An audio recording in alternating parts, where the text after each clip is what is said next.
with that,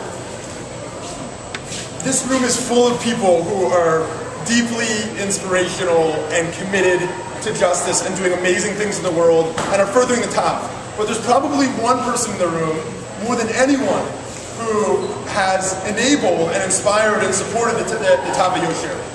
That is Ms. Diana Ginsburg, who actually just flew in from Yerushalayim today.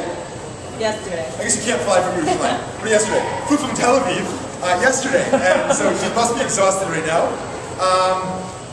Diana Ginsburg is actually originally a native of New York, went to Columbia, studied political science, then continued at Hebrew University and studied Jewish education, worked for the Jewish Agency as a senior advisor, worked for Gavna Olami as an international director, and now, highest of the high, is the director of B'Magalei Tzedek, which, for many of us, is an organization that represents the potential of what Eretz Yisrael, what Medinat Yisrael can be. That a messianic vision, if you're inclined towards messianic visions, is not built merely upon having bodies on top of earth, but is built upon justice really being sprung from the earth and then being a stream that flows from Zion, as it did in the case of the Tav.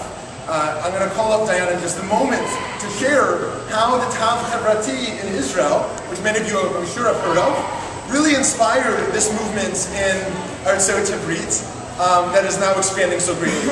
We've learned tremendous technical information from Diana, but also inspiration. When you're up late at night working on these issues, and you feel like, oh my goodness, does anyone else care?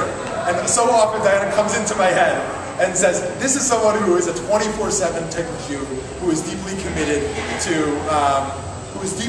these values and making sure that the values of Torah are really lived and enacted in the world.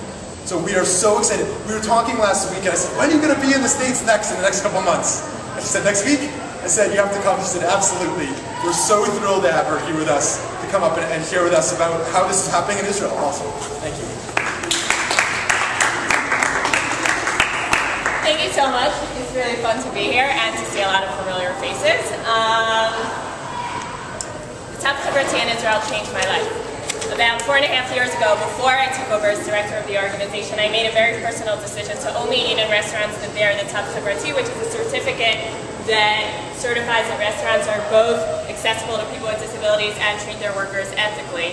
And at that period in time, there were fewer restaurants that bore the Tav Chavrati in Israel than there are restaurants today that bear the Tav HaYosher, which severely limited my food intake possibilities. And what that meant for anyone here who has changed their dietary habits over life, either for religious reasons, ideological reasons, health reasons, knows that by making a very personal decision to only eat according to certain guidelines, that affects the whole way that you view the world. Because every single time that I was going out with friends for coffee, going on a date, going out with colleagues, I was thinking about what does it mean to be a Jew, what does it mean to be a citizen of the state of Israel, and what does it mean to be responsible for shaping the society in which I live. But not only did it affect my own life, it also affected the lives of very many people around me. Shmuley had mentioned a minute ago that I had worked in the Jewish Agency for a little while, and I worked closely with the director of the education department, and at a certain point in time, his secretary, who scheduled all of his meetings, got annoyed that every single time I would come with him to a meeting, generally with some director of a large-scale Jewish organization or some philanthropist, I would sit there and I would refuse to eat. It would get uncomfortable because they would say, Diana, why are you not eating? And I would say, well, this place exploits its workers. That is definitely not the best of things to say in a work-related meeting. And as a result, as a policy, she decided of her own accord that every single meeting that she schedules for the director of the education department, who as of last week now became the director of the entire Jewish Agency, would be in restaurants that bear the Tav Chavrati. And now, 2+ years later, since I've already left the Jewish Agency, every single one of his meetings takes place in restaurants that bear a Tav Chavrati. And when people ask why is it that he eats in those restaurants, he says there was once some crazy person who worked together with me who cares about ethical things. And one of the things that is really touching for me to be here right now is that so often I've heard from the Tava Yosher or the Tzedek people how much we are an inspiration, but I want to let you know how much you are an inspiration to us.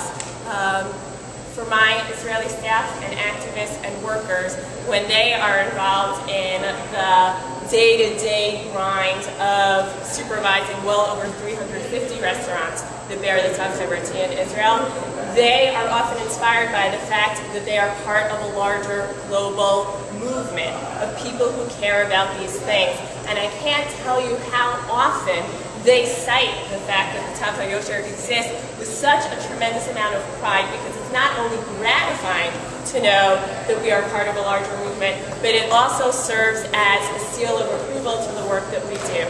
One quick word of Torah that I often share that I think is true but not necessarily accurate in a grammatical sense, but it is homiletically true. When I was a little kid, one of the first questions I asked my parents that I thought was a smart question was, what is the meaning of the verse which appears in the book of Tehillim and in Birkat HaMazon, the grace after meals? Nar ha'iti v'gam zakanti. I was a young person, I grew old. V'lo ra'iti tzadik ne'ezav v'zar'o mevakesh lachem.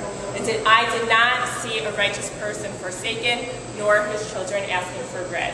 And at the age of about 6 or 7, I already knew that that is not true. You only have to, as a native New Yorker, you have to open your eyes and you see that there are many people around us who appear to be righteous and they appear to be forsaken and their children are asked for bread. And it wasn't until I heard someone say that you could parse the sentence slightly differently that I understood a new take on that verse. Because instead of saying, Nar ha'iti v'gam zakanti, I was a young person and I grew old, v'lo ra'iti tzadik ne'ezav, and I didn't see a righteous person forsaken, divide the sentence slightly differently. Nar ha'iti v'gam zakanti v'lo ra'iti. I was a young person and I grew old and I did not see. I did not open my eyes to the injustices in my midst. Tzadik ne'ezav v'zar'o mevakesh lachem. Is it a wonder that righteous people are forsaken and their children ask for bread? If we go through our lives and we do not open up our eyes to the injustices in our midst, then it's no wonder that there are cycles of poverty and that people who are righteous are forsaken and their children ask for bread. It is only when we stop and do what the Tava Yosher and Ur L'Tzedek are doing here and say, let's open up our eyes to injustice in our midst, take responsibility for our lives as Jews and as consumers, that we can make sure that we live in a better place. Thank you so much. Thank you, Diana.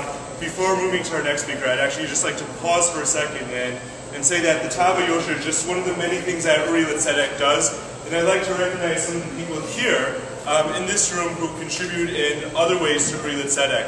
Alana Tenzer was an Uri L'Tzedek fellow this past summer. Shani Porter was our first intern, recently engaged, Mazel Tov.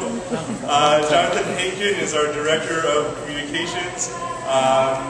Shira Sultan is our director of community engagement, and I'm sure there's Aaron Finkelstein is core volunteer, and there are many other people who have been involved in many different ways. And if you'd like to be involved with Uri L'Tzedek in whatever capacity, speak to Shmuley or myself. So our next speaker is the new Chief Operating Officer of the Tava Yosher, Shlomit Cohn. Before going to Shlomit's wonderful and impressive biography, I'd like to recognize Michal Brickman, who has been part of the top team for the last year or so and has put countless hours and devotion in addition to being the executive producer of the Israeli Day Parade. Many times I'd be talking to her at 10 p.m. at night because she was just getting home. And that's what she was doing for work to make sure that the systems of the Tava Yosher were operating properly. So thank you, Michal. So Shlomit Cohn has actually been involved with Uri L'Tzedek for several years, even before I think I have. Back with the Stern College Social Justice Club several years ago. Shmuley and Shlomit were working on the project together. Since then, she graduated from Stern College. She's now in I want to make sure I get it right, the graduate program for advanced Talmudic studies at Yeshiva University, and has interned at American Jewish World Service, Capitol Hill, and Equal Housing Opportunity Council. It's really with great pleasure that I call on Shlomit Cohn.